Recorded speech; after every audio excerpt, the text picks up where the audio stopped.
Welcome to Nightfall Narratives with Oxford Public Library. We will be bringing you some of the strange and unusual narratives from the public domain once a week.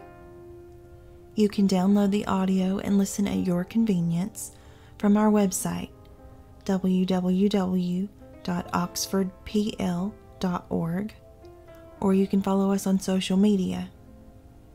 Now, let's get started. Don't get scared now.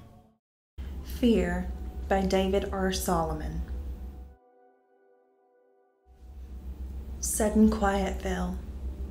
There came a restless stirring, then tacit agreement. These men of rougher enjoyment, axemen, chainmen, engineers, centered their gaze upon Coulter's bandaged left arm. All of them were employees of the Consolidated Lumber Company.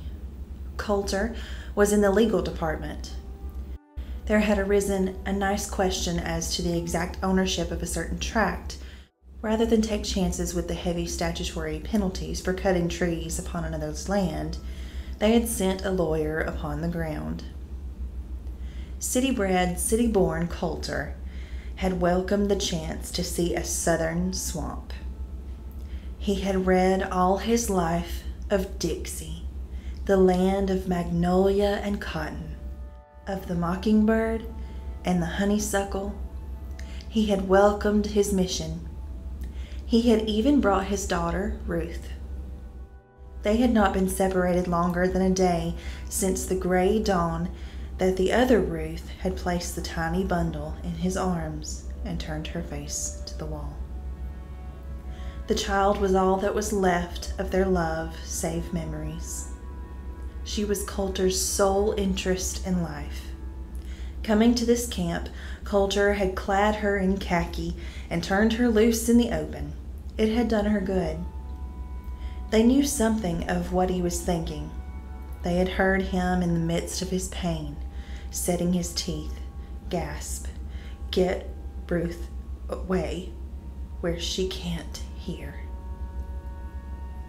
That from a man whom they had to restrain from killing himself to get freedom from the torture was enough.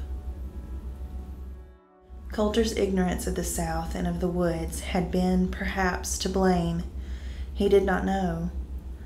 All that he could remember was that he had been bending over the spring, his left arm resting upon the brink. He had not seen the moccasin until it was too late. Vividly, even yet, he saw the darkish head and body, the supple writhing, the swift dart, and the flash of pain, and then agony, much agony, deep, soul-biting torture. There was no doctor at the camp. There had been a delay before. Stupefied, he thought to let them know he had been bit. And then, more agony, agony piled upon agony.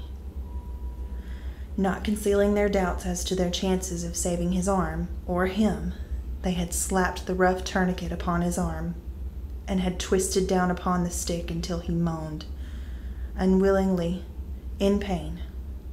Then they had dipped one of their hunting knives into boiling water, and had cut his arm at the bite marks, gashing it across with great, free-handed strokes, then back again at right angles, squeezing the cuts to make him lose the poisoned blood. Then they had cauterized the wound, the white-hot iron that seared his flesh, tormenting the agonized ends of nerves that already had borne past the breaking point, was the final, exquisite touch of agony. He had not known they were through. He had thought they were preparing additional crucifixion for him. Red Flannel Mike had slapped the gun from his hands and made him understand somehow that it was all over, that they were through. But they watched him the rest of the night. That was why, as the argument rose around the morning campfire, Coulter was very sure that he knew what he would do under one set of circumstances. He knew one experience that nothing on earth could send him through again. All that and more was in his tone as he spoke. The bravest man that ever trod the earth had his one especial dread. To some it is fire, to others cold steel, others still the clash of physical contact.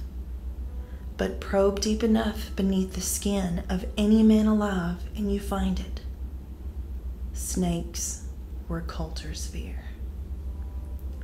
Then his whole frame stiffened. His eyes were riveted upon little Ruth. One by one, the rest of the gang turned to follow his gaze. Each followed his example. Ruth's scream cut the air. "The kid's got a moccasin on her! Get a gun, quick!" The reptile drew back its head. There came an interruption. White to his lips, staggering upon his feet, Coulter came forward. Slowly he edged closer, the slender head poised, watchful. Suddenly, his well arm shot out, seizing, snatching at the loathsome body. There was a quick movement of the snake, far too rapid to be anticipated or avoided. He felt the white-hot flash of pain. The rest was a haze of horror to him. Everything faded out then. His return to consciousness was marked by a hazy lightness of memory. Red Flannel Mike's broad back was bent from him as he mixed at something in a basin. They had carried him to his own tent. Coulter's holster was hanging from the tent pole. He softly slid the gun from the holster and raised it for action.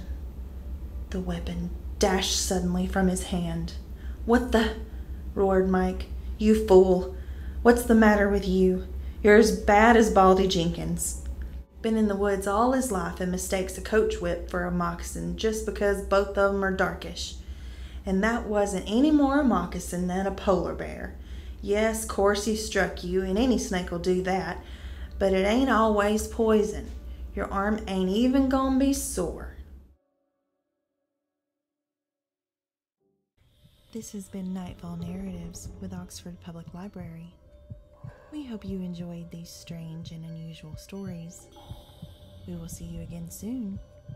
Goodbye for now.